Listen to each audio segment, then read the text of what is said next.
जय श्री श्याम भक्तों। बहुत समय पहले की बात है, जब द्वापर युग अपने अंत की ओर था।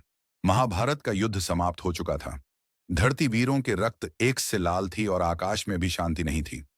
उसी समय एक महान योद्धा था, बर्बरीक, जो भीम का पौत्र और घटोत्कच का पुत्र था।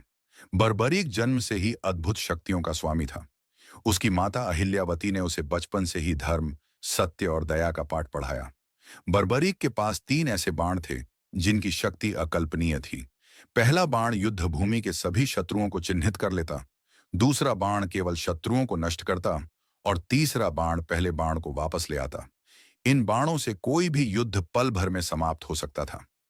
जब महाभारत का युद्ध होने जा रहा था, बर्बरीक ने निश्चय किया कि वह युद्ध देखने जाएगा।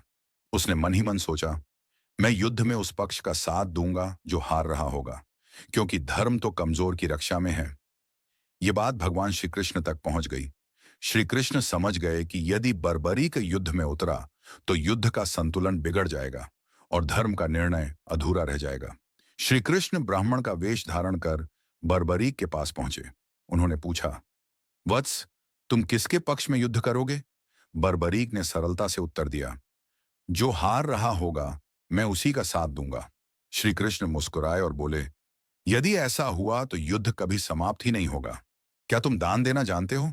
बर्बरीक ने गर्व से कहा, मैंने जीवन में किसी याचक को खाली हाथ नहीं लौटाया।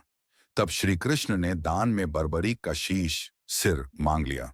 क्षण भर के लिए सन्नाटा छा गया, लेकिन बर्बरीक ने बिना किसी हिचकिचाहट के कहा, यदि यही आपकी इच्छा है तो यह शीश आपको समर्पित है।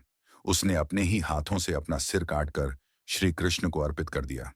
यह देखकर स्वयं श्री कृष्ण की आंखें नम हो गईं। बर्बरीक ने एक इच्छा प्रकट की, प्रभु, मैं इस युद्ध को देखना चाहता हूं। श्री कृष्ण ने उसका शीश एक ऊंचे पर्वत पर स्थापित कर दिया, जहां से वह पूरा युद्ध देख सका।